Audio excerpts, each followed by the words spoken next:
Rococo seating is again going to look and be inspired by a lot of the Rococo ideas, although you're going to see Baroque forms that sneak in here. So as we look at the Rococo, the backs of chairs start to fall. Now remember, we started with that chair of estate back in the Middle Ages, and with that very tall back and everything. That's dropping down in part because of hairstyles and other things where people want that above the chair back, in part just sort of practicality. We want to be able to move them around a space, and a very short chair makes a lot more sense than a very, very tall one.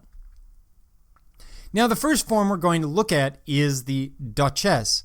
And this is actually one piece. So in this case, the Duchesse is actually this round back chair right here. It's going to be upholstered as a single unit. So we have this massive rounded, almost barrel back chair with upholstery all the way around. Whereas typically up until now, we've usually seen a joint at where the back meets the arms. Here it's all coming together in a single form.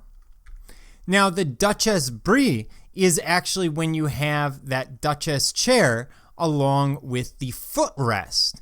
So it creates a single unit that way to kick your legs up. It's very similar to the day beds that we saw in the Baroque in England.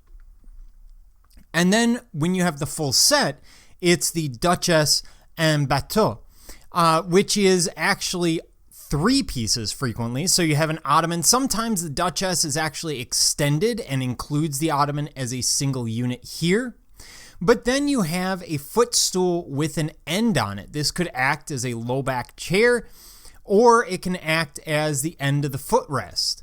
So when you have all three units, it's the Duchesse and Bateau.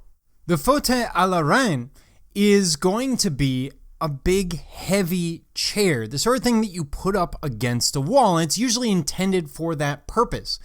Now, it will take on a very Baroque form. This is very similar to what we saw during the Baroque period in continental furniture.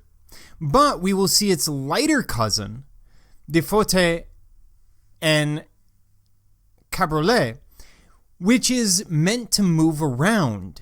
It's a more mobile chair. It's literally a lighter chair.